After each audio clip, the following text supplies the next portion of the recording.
All right, some breaking news coming in. Former Denver Bronco, former Los Angeles Ram who made it to the Super Bowl last year, C.J. Anderson agreed to a one-year deal, according to Adam Schefter and ESPN. I'll link an article in the description on the article link or source link.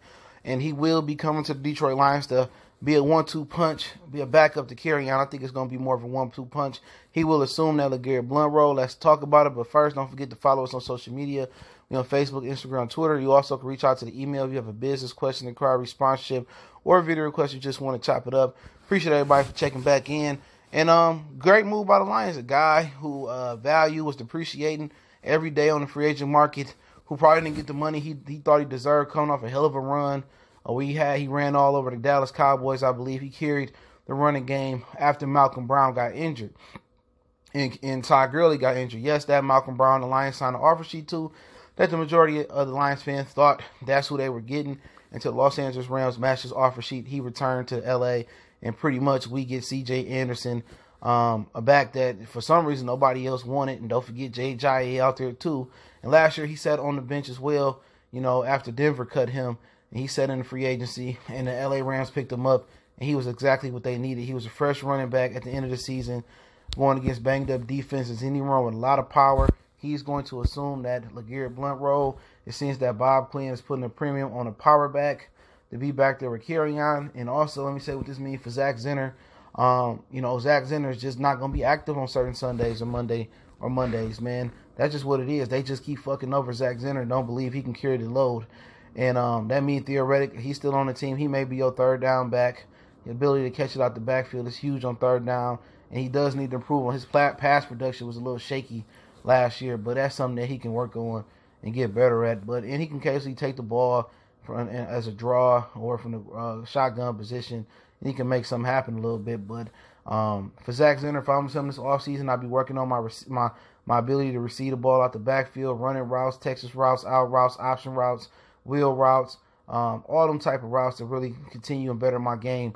I do think Zach Zenner deserves a fair shake, unless an injury come to one of the three running backs ahead of him, Theo, Anderson, or Johnson. He ain't going to get that fair shake, so it is what it is for him, man.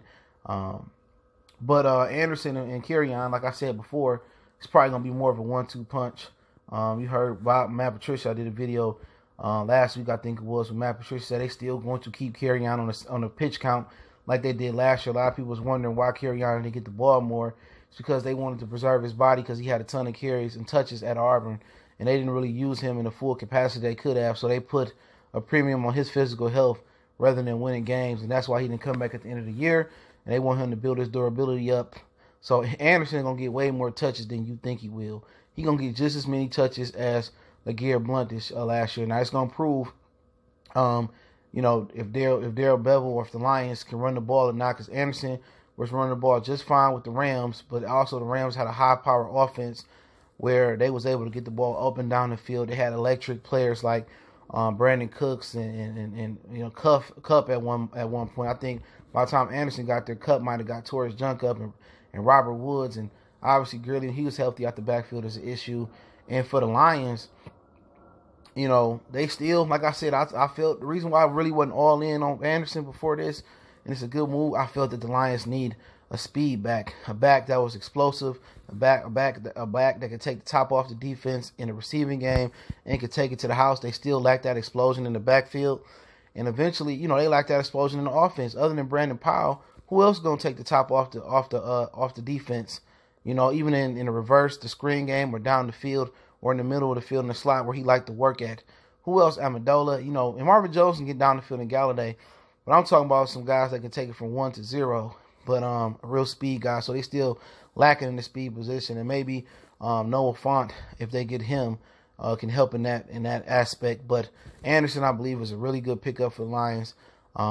If he come out here and be slow like Blount or can't get it going, it's just schematically the Lions just don't know how to fucking run the ball. Sorry to use a cuss word, but that's just how you got to explain it.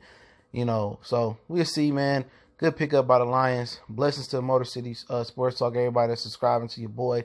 Rest in power to the brother Nipsey Hussle. Once again, don't forget, we on Facebook, Instagram, Twitter. Reach out to the email. One time for the one time. Y'all know what the business is, man. Let me know what y'all feel about the Anderson pickup. I think it's a great pickup. Running game should turn up a little bit more this year. We gone.